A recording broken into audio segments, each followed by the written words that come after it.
Don't you worry guys, kasi lahat naman ng lakad natin, may mga stop and shop. Like for example, dadaan tayo ng Tabuan Market, pero parang I guess hindi nyo kakagatin ng Tabuan Market. Kasi sobrang dami na ng mga dried fish at mga dried pusit sa Palawan. So yung mga pupuntahan na lang natin, yung mga Ota Factory, yung mga pasalubong chorba, yung mga ganon. Ha? Yes, sir. Okay. So this is our public market, the biggest or bagsakan market ng buong Cebu province.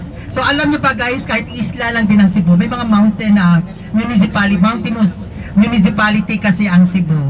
Doon na malamig din. And would you believe, nagtatanim sila ng mga repolyo, carrots, sayote. Oh, kasi may mini Baguio kami dito. Sa Thursday, di ba Thursday, mayroon tayong mountain tour na special arrange sa inyo. I-inform ko kaagad kayo, hindi tourist bus yung sasakyan natin sa Thursday. No, magbabano po tayo. Although mas napamahal pa si Kuya Franz, no, ng sa bayad kasi iba yung rate ng van, iba yung rate ng bus. Unfortunately, ang mga tourist bus hindi po allowed sa mountain tour. Kasi may mga disgrasyang naganap noong very stiff, para siyang Baguio, zigzag. So, hindi na ina-allow doon ang mga tourist bus, van na lang. So, this is our public market, no? Super magulo, super, because this is the oldest, no, public market in the city.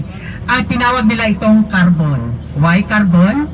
Kasi, during 1800s, mayroong station or may terminal dito ng tren, no, locomotive, na ang nagpapatakbo ay gas and uling.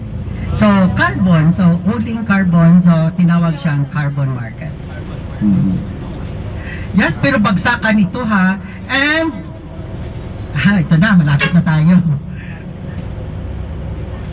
So ito, medyo magulo. Ganito din ba kagulo yung, parang nung last time na pumunta ko ng Puerto Princesa, sobrang napakaayos na mga, doon, no? Wala kang makikitang, lahat organized. Ang Cebu City kasi, since lumang-luma na siya, ayun talaga. Okay, so dyan yung out, by the way, to your right, the University of San Jose Recoletos. This is one of the oldest Catholic university in the city, run by the Agustinian, Recollect.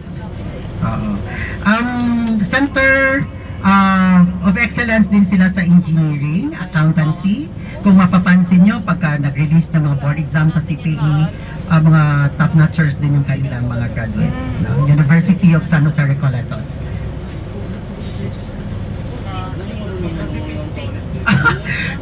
Lanzones namin dito 50 pesos, rambutan 50 because malapit lang kami sa Mindanao. Like Camiguin and Cagayan de Oro.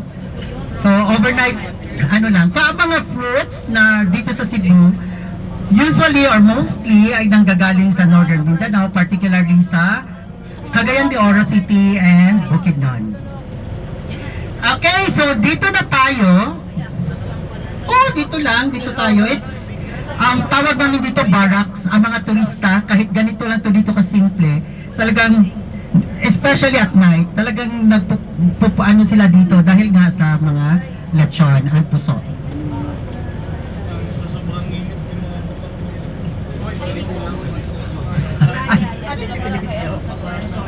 Ay, papabili ako. Hanapin ko rin. Sige. Badi-badi ha, pababa. Badi-badi ha. I-approach niya ako sa mga non-pork eaters. Approach niya si Kuya Frank. Everybody daw.